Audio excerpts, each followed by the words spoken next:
Bismillahirrahmanirrahim. Assalamualaikum warahmatullahi wabarakatuh. Ibu-ibu dan terdengar suara ya? Bilang sekali lagi ya. Assalamualaikum warahmatullahi wabarakatuh. Alhamdulillah wa syukurillah, la haula wa la quwwata illa billah. Asyhadu an la ilaha illallah wahdahu la syarika lah wa asyhadu anna Muhammadan abduhu wa rasuluh. Allahumma shalli wa sallim wa barik ala nabiyyina Muhammad wa ala alihi wa sahbihi wa mawalah, amma ba'd.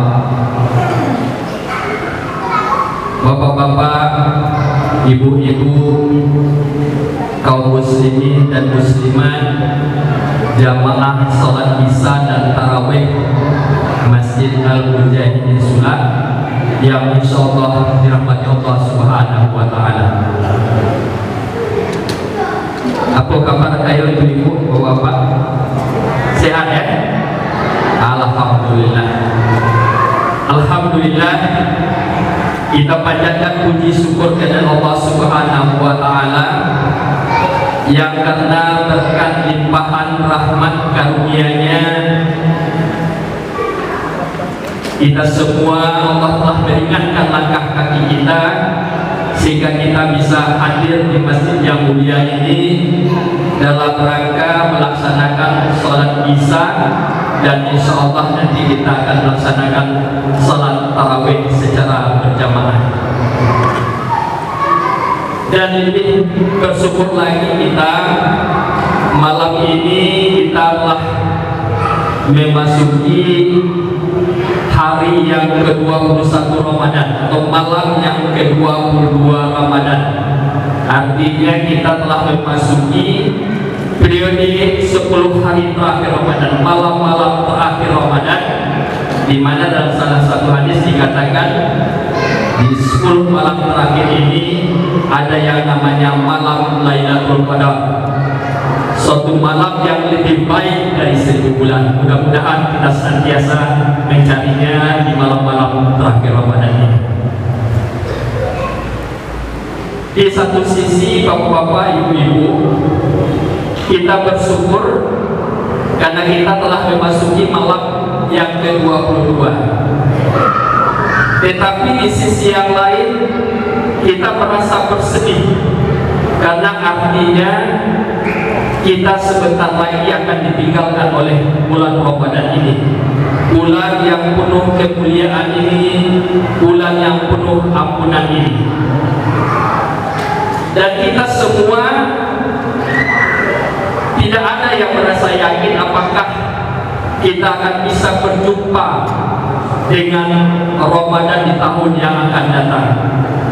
Karena mungkin sebagian di antara saudara-saudara kita, sahabat-sahabat kita, tetangga-tetangga kita yang tahun lalu masih bersama dengan kita, tetapi di tahun ini tidak lagi bersama dengan kita karena Allah sudah memanggilnya.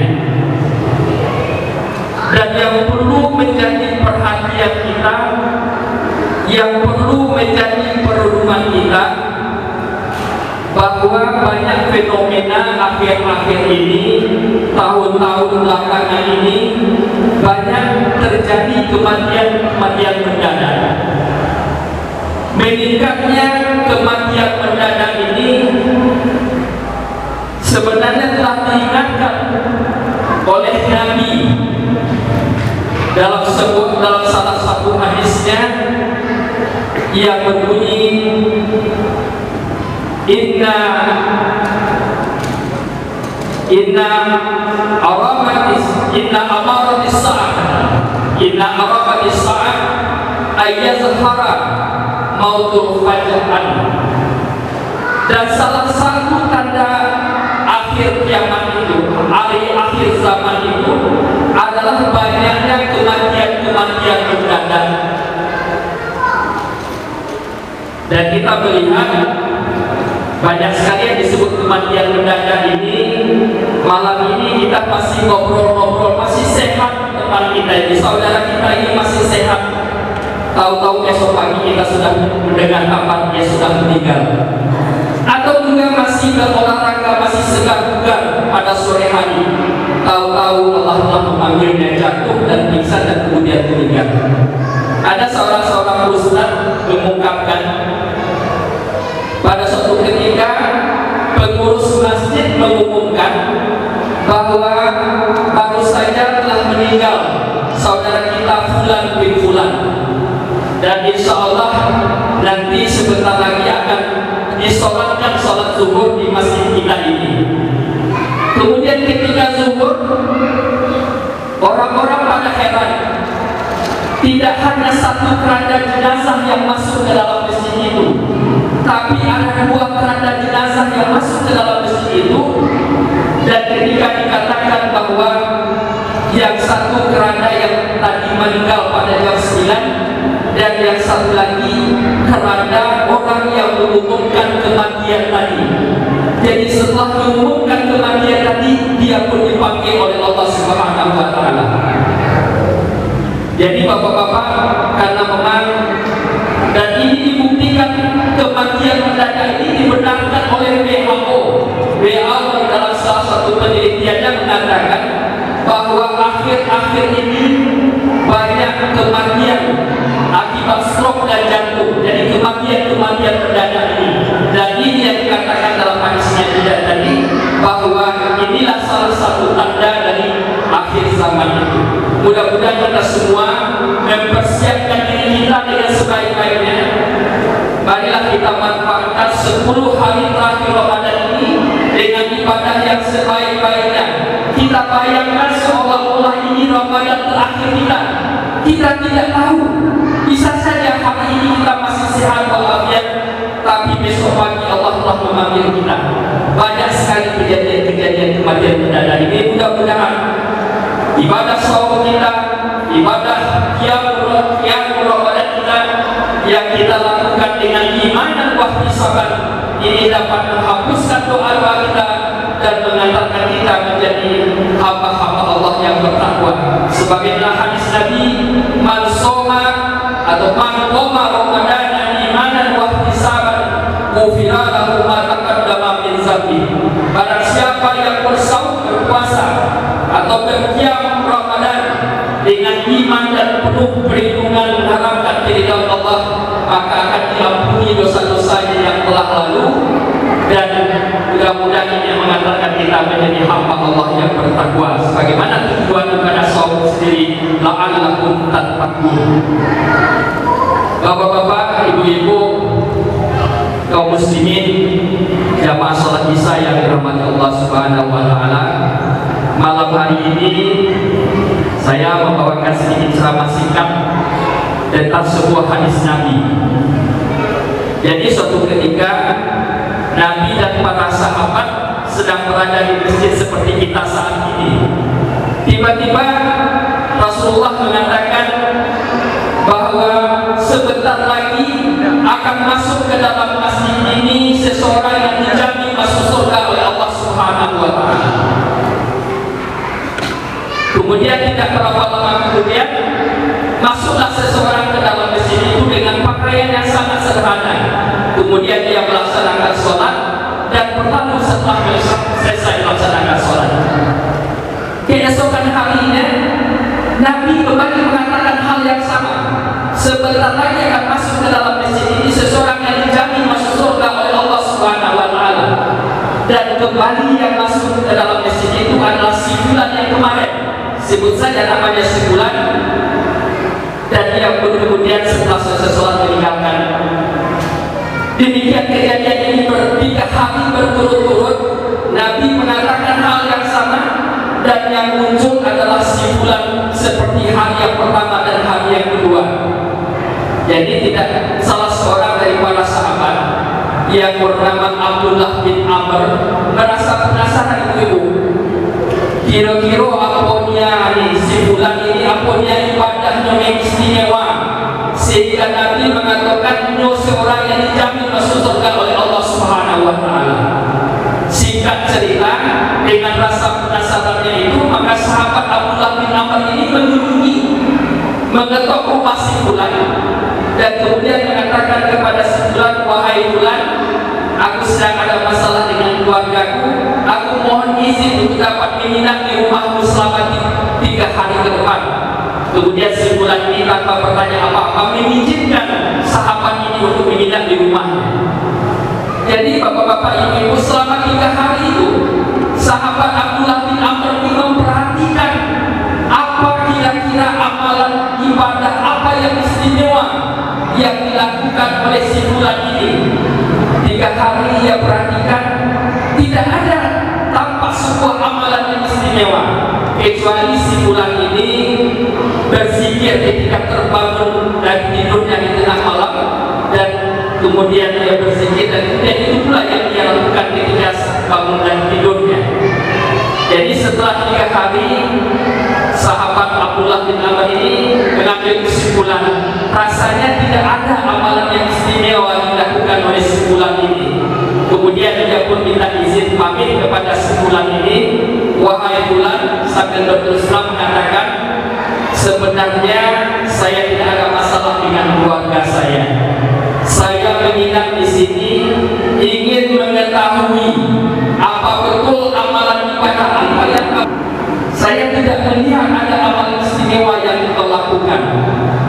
Kemudian si Fulan ini dengan segala kerendahan hatinya mengatakan, demikianlah, memang aku tidak memiliki amalan yang istimewa, tetapi aku tidak memiliki sifat iri, dengki, benci, dendam. Dan setiap mau berangkat tidur, aku senantiasa memaafkan kesalahan saudaraku yang telah menyakiti hatiku pada hari itu. Mendengar hal itu, sahabat Abdullah bin Amr ini mengatakan, itulah sebabnya engkau dikatakan Nabi seorang yang jadi masuk surga. Bapak-bapak, ibu-ibu, hadirin jamaah salat Isya yang dirahmati Allah Subhanahu wa taala. Jadi dari kisah tadi kita melihat betapa tingginya ganjaran Allah terhadap orang-orang yang memiliki sifat akhlak yang mulia. Apalagi memang memiliki akhlak yang mulia ini adalah tujuan pokok dari risalah Islam itu sendiri. Sebagaimana dalam sebuah hadis Nabi mengatakan, innama bu'istu liyutammima makarimal akhlak. Sesungguhnya aku diutus untuk menyempurnakan akhlak yang mulia. Bapak-bapak, ibu-ibu hadirin sidang jamaah salat Isya dan tarawih yang dimuliakan Allah. Ini sebagai penutup dari ceramah saya pada malam hari ini, saya ingin memberikan 2 kiat. Kira-kira apa kiat kita agar kita bisa memiliki akhlak yang mulia itu? Tidak iri, tidak dengki, tidak dendam, dan mudah memaafkan itu.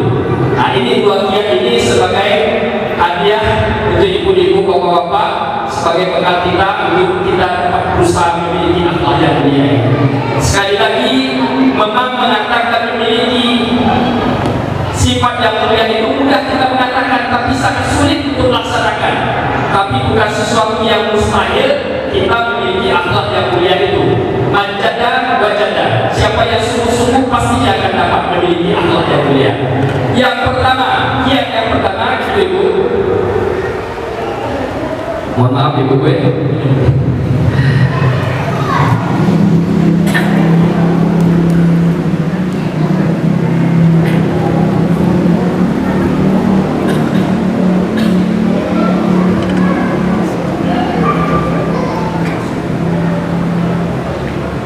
Bapak-bapak, ibu-ibu, hadirin sidang jamaah salat Isya dan tarawih yang dimuliakan Allah. Jadi ada 2 kiat yang ingin saya sampaikan dalam kesempatan ceramah yang singkat ini. Yang pertama, bagaimana kita agar bisa memiliki sifat tidak iri, tidak dengki, tidak benci dan dendam pada sama kita. Maka syaratnya kita harus memiliki jiwa yang berkelimpahan. Artinya kita merasa senantiasa bersyukur dan merasa bahwa limpahan nikmat yang telah Allah berikan kepada kita ini sangat banyak sekali dan tidak terhingga jumlahnya. Karena dalam salah satu ayat Allah mengatakan, wa in ta'uddu ni'matallah la tuhsuha.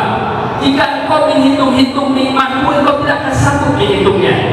Maka dengan jiwa yang berkelimpahan kita yakin bahwa nikmat Allah ini sangat tidak berhingga, sehingga kita tidak memiliki memandang dunia ini dengan cara pandang seperti rebutan kue. Nah, gimana pula cara pandang seperti rebutan kue?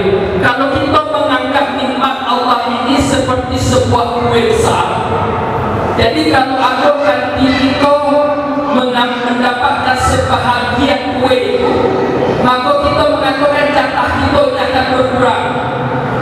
Maka kita melakukan sifat iri. Kita ingin supaya nanti kita jangan mendapatkan nikmat itu. Ketika kita tidak memandang dunia ini seperti rebutan kue, maka kita yakin ketika ganti kita mendapatkan nikmat, mendapatkan rezeki, kita bisa bergembira, kita juga bisa bersyukur. Karena kita yakin nikmat Allah itu tidak berhingga, kita pun bisa memiliki nikmat Allah itu, mendapatkan nikmat Allah sebanyak kita berusaha dan berdoa kepada Allah. Ini yang pertama, kita harus memiliki jiwa yang berkelimpahan. Kemudian tidak pernah marah, bahkan selalu tersenyum dan tidak pernah marah pada ganti-ganti ini. Jadi guru-guru ganti-ganti itu heran, Piu tidak pernah marah ganti ini. Maka seorang guru bertanya, wahai si fulan, kenapa engkau tidak pernah marah ketika teman-teman mencemooh dirimu? Mari kita lihat apa jawaban si anak ini. Anak ini mengatakan, saya tidak pernah marah. Buat apa saya marah? Karena saya tidak pernah mengizinkan kata-kata yang menyakitkan itu saya masukkan ke dalam hati saya. Ya, pegang kata-kata ini. Kalau kita tidak pernah kata-kata yang menyakitkan itu kita masukkan ke dalam hati kita, mudah kita memaafkan. Ya, karena yang sebenarnya yang membuat kita sakit hati kemudian berubah menjadi dendam itu kita lah, bukan orang lain. Karena kita yang memasukkan kata-kata menyakitkan itu ke dalam hati kita. Tiap malam kita fikir, kita awet balik tadi. Kalau kita setiap malam memikirkan itu, hati kita tidak lepas baik tidur, kita tidak bisa tidur. Kalau kita sakit hati, bahkan kemudian berubah menjadi dendam. Jadi sekali lagi, agar kita tidak mendendam, mudah memaafkan itu, maka jangan pernah membuat kata-kata yang menyakitkan itu kita masukkan ke dalam hati kita. Kapak baik seolah-olah dalam tangan ini. Kalau dalam tangan ini ya mudah kita memaafkan. Mungkin hati kita ini lupa, mungkin hati kita ini hilang, ayo kita maafkan. Mudah kita memaafkan. Kalau tidak kita masukkan ke dalam hati kita. Jadi ini dua kiat.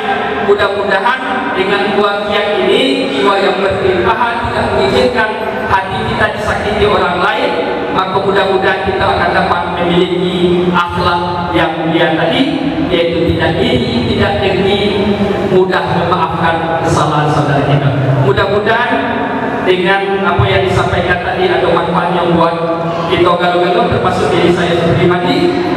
Mudah-mudahan sekali lagi semoga amal ibadah puasa kita dan ibadah-ibadah Ramadan yang kita lakukan diterima oleh Allah Subhanahu wa taala. Bila kurangnya mohon maaf. Billahi taufiq wal hidayah. Assalamualaikum warahmatullahi wabarakatuh.